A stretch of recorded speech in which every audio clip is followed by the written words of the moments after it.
ಇಂದಿನ ವಿಡಿಯೋ ವಿಷ್ಣು ಸಹಸ್ರನಾಮ ಸ್ತೋತ್ರದ 53ನೇ ಶ್ಲೋಕದ ಬಗ್ಗೆ. ಈ ವಿಡಿಯೋದಲ್ಲಿ ವಿಷ್ಣು ಸಹಸ್ರನಾಮದ 53ನೇ ಶ್ಲೋಕದ ಅರ್ಥವನ್ನು ತಿಳಿದುಕೊಳ್ಳೋಣ ಮತ್ತು ಈ ಶ್ಲೋಕವನ್ನು ಪಠಿಸುವುದರಿಂದಾಗುವ ಪ್ರಯೋಜನಗಳನ್ನು ಸಹ ನಾವು ತಿಳಿಯೋಣ. ವಿಷ್ಣು ಸಹಸ್ರನಾಮದ 53ನೇ ಶ್ಲೋಕವು ಹೀಗಿದೆ. ಉತ್ತರೋ ಗೋಪತಿರ್ಗೋಪ್ತ ಜ್ಞಾನಗಮ್ಯ ಪುರಾತನಃ ಶರೀರಭೂತ ಭೃದ್ಭೋಕ್ತ ಕಪೀಂದ್ರೋ ಭುರಿ ದಕ್ಷಿಣಃ. ಈ ಶ್ಲೋಕದಲ್ಲಿ ಭಗವಾನ್ ವಿಷ್ಣುವಿನ 9 ನಾಮಗಳಿವೆ. ಈಗ ವಿಷ್ಣುವಿನ ಈ ಪ್ರತಿಯೊಂದು ನಾಮದ ಅರ್ಥವನ್ನು ತಿಳಿದುಕೊಳ್ಳೋಣ. ಮೊದಲ ವಿಷ್ಣು ನಾಮವು ಹೀಗಿದೆ. ಓಂ ಉತ್ತರಾಯ ನಮಃ.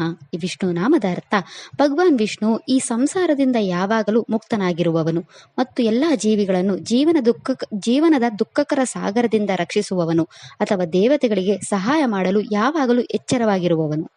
ಎರಡನೇ ವಿಷ್ಣು ನಾಮವು ಹೀಗಿದೆ. ಓಂ ಗೋಪತಯೇ ನಮಃ. ಈ ವಿಷ್ಣು ನಾಮದ ಅರ್ಥ, ಭಗವಾನ್ ವಿಷ್ಣು ಹಸುಗಳನ್ನು ಸಾಕುವವನು ಅಥವಾ ಈ ಭೂಮಿಯ ಒಡೆಯನಾದವನು. ಮೂರನೇ ವಿಷ್ಣು ನಾಮವು ಹೀಗಿದೆ. ಓಂ ಗೋಪ್ತ್ರೇ ನಮಃ. ಈ ವಿಷ್ಣು ನಾಮದ ಅರ್ಥ, ಭಗವಂತ ವಿಷ್ಣು ಎಲ್ಲಾ ಜೀವಿಗಳ ರಕ್ಷಕನಾಗಿದ್ದಾನೆ. ನಾಲ್ಕನೇ ವಿಷ್ಣು ನಾಮವು ಹೀಗಿದೆ. ಓಂ ಜ್ಞಾನ ಗಮ್ಯಾಯ ನಮಃ. ಈ ವಿಷ್ಣು ನಾಮದ ಅರ್ಥ, ಭಗವಾನ್ ವಿಷ್ಣುವನ್ನು ಸರಿಯಾದ ಜ್ಞಾನದಿಂದ ಮಾತ್ರ ಪಡೆಯಬಹುದಾದವನು. ಐದನೇ ವಿಷ್ಣು ನಾಮವು ಹೀಗಿದೆ. ಓಂ ಪುರಾಣಾಯ ನಮಃ. ಈ ವಿಷ್ಣು ನಾಮದ ಅರ್ಥ, ಭಗವಾನ್ ವಿಷ್ಣು ಬಹಳ ಪ್ರಾಚೀನ ಅಥವಾ ಕಾಲದಿಂದ ಸೀಮಿತವಾಗಿಲ್ಲದ ಮತ್ತು ಬೇರೆ ಯಾವುದಕ್ಕೂ ಮೊದಲು ಅಸ್ತಿತ್ವದಲ್ಲಿದ್ದವನು. ಆರನೇ ವಿಷ್ಣು ನಾಮವು ಹೀಗಿದೆ. ಓಂ ಶರೀರ ಭೂತಭೃತೇ ನಮಃ. ಈ ವಿಷ್ಣು ನಾಮದ ಅರ್ಥ, ಭಗವಾನ್ ವಿಷ್ಣು ಎಲ್ಲಾ ಜೀವಿಗಳ ಆಧಾರವಾಗಿರುವವನು ಅಥವಾ ಪಂಚಭೂತಗಳ ಒಡೆಯನಾಗಿದ್ದಾನೆ. ಏಳನೇ ವಿಷ್ಣು ನಾಮವು ಹೀಗಿದೆ. ಓಂ ಭೋಕ್ತರೇ ನಮಃ.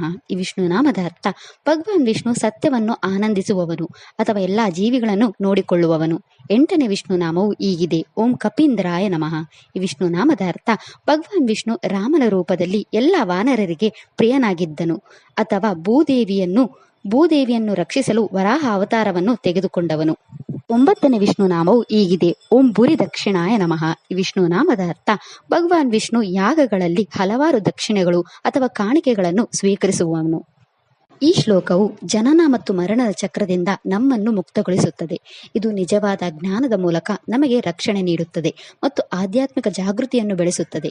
ಇದು ಲೌಕಿಕ ಬಂಧನದಿಂದ ನಮ್ಮನ್ನು ಮುಕ್ತಗೊಳಿಸುತ್ತದೆ ಮತ್ತು ಜೀವನದ ಅಡೆತಡೆಗಳು, ಭಯಗಳಿಂದ ನಮ್ಮನ್ನು ರಕ್ಷಿಸಲು ಭಗವಾನ್ ವಿಷ್ಣುವಿನ ಕೃಪೆಯನ್ನು ನೀಡುತ್ತದೆ. ಇದು ನಮ್ಮ ಅಜ್ಞಾನವನ್ನು ಹೋಗಲಾಡಿಸಿ ಆಳವಾದ ಸ್ವಯಂ ಸಾಕ್ಷಾತ್ಕಾರವನ್ನು ತರುವ ಮೂಲಕ ನಮ್ಮ ಉನ್ನತ ಬುದ್ಧಿಶಕ್ತಿಯನ್ನು ಜಾಗೃತಗೊಳಿಸಲು ಸಹಾಯ ಮಾಡುತ್ತದೆ. ಇದು ಸರ್ವೋಚ್ಚ ಜೀವಿಯ ಶಾಶ್ವತ ಕಾಲಾತೀತ ಸ್ವಭಾವಕ್ಕೆ ನಮ್ಮನ್ನು ಸಂಪರ್ಕಿಸುತ್ತದೆ. ಇದು ನಮ್ಮ ಮನಸ್ಸನ್ನು ನಿಯಂತ್ರಿಸಲು ನಮಗೆ ಸಹಾಯ ಮಾಡುತ್ತದೆ ಮತ್ತು ಗಮನ ಮತ್ತು ಏಕಾಗ್ರತೆಯನ್ನು ಹೆಚ್ಚಿಸುತ್ತದೆ.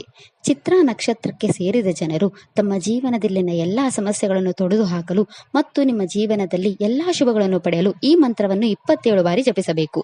ಇದಿಷ್ಟು ವಿಷ್ಣು ಸಹಸ್ರನಾಮ ಸ್ತೋತ್ರದ 53ನೇ ಶ್ಲೋಕದ ಕುರಿತಾಗಿತ್ತು. ನಾಳೆಯ ವಿಡಿಯೋದಲ್ಲಿ ವಿಷ್ಣು ಸಹಸ್ರನಾಮದ 54ನೇ ಶ್ಲೋಕದ ಮೇಲೆ ಚಿಂತನೆಯನ್ನು ಮಾಡೋಣ.